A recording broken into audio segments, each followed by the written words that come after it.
السلام عليكم، جعفر السلطان ساب خبركم نصبح عليكم بالخير من محطة تلفريك جبل الشعبة، وحييكم وإليكم هذا التغريد. طبعا سبق لنا زيارة هذا الموقع قبل أكثر من شهر ونصف، وإعداد تغريد موجود على اليوتيوب. اليوم راح نوريكم آخر الأعمال اللي تمت في مشروع تلفريك جبل الشعبة. هذه الآن المحطة الأرضية لنقل تلفريك، هذه آخر الإنشاءات والأعمال الموجودة فيها. هذا المحرك اللي راح ينقل الرافعات، اللي راح ينقل العربات من الأسفل حتى القمة هناك. هذا شكل العربات اللي راح تنقل الركاب، نشوفها من الداخل. هذه هي العربة من الداخل، يعني تنقل حوالي تقريبا من 8 إلى 10 ركاب. لونها أبيض جميل، شكلها حلو خفيف. كنوع من الأمان والسيفتي،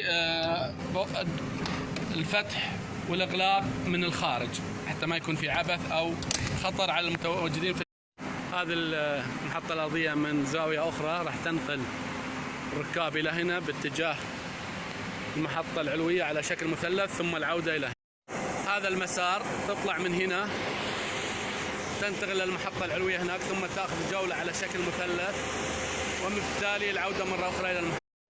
هذا العمود هو أطول الأعمدة الحديدية الموضوعة هنا للمشروع، تم تركيبه خلال الأسبوع الماضي. هو أطول الأعمدة مثل ما وضحنا قبل شوي. هذا مسار التلفريك بالضبط بالشكل هذا، من ثم العودة إلى المحطة هنا. طبعا ممكن التحكم في المسار وأيضا التحكم في السرعة، لكن متوسط السرعة راح يكون حوالي من ربع ساعة إلى ثلث ساعة على أساس يكمل الجولة بشكل كامل.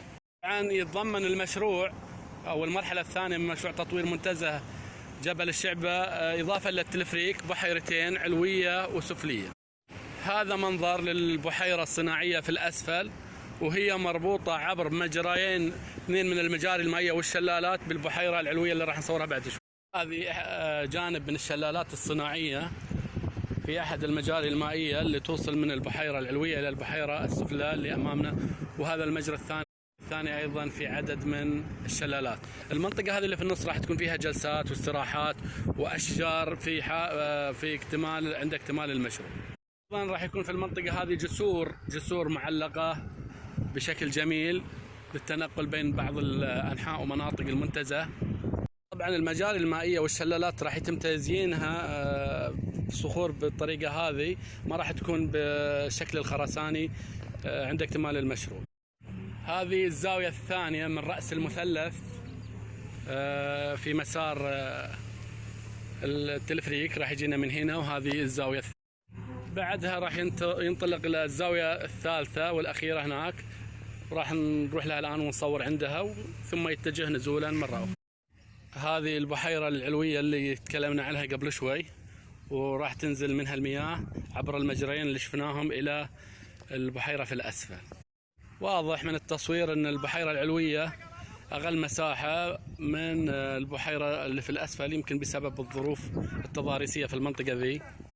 طبعا أحب أكد أن البحيرة في الأسفل والبحيرة في الأعلى والمجاري المائية تم تأمينها من التسرب بشكل علمي ودقيق جدا. صراحة سحرني هذا المنظر الجميل من فوق الجبل، فبيت أصوره وتشوفونه معي تستمتعوا معي. منظر خلاب ورائع وجميل جدا لنخيل وبلدات الأحساء بعد هذه الأجواء الممطرة الرائعة على الأحساء خلال الأيام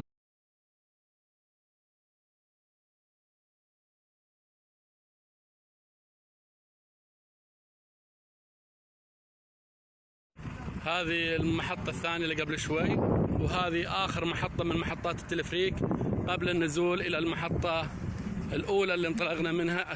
هذا منظر عام للبحيرة العلوية والمجاري المائية والشلالات والبحيرة السفلى، وهذا منظر عام للمنتزه من الأعلى.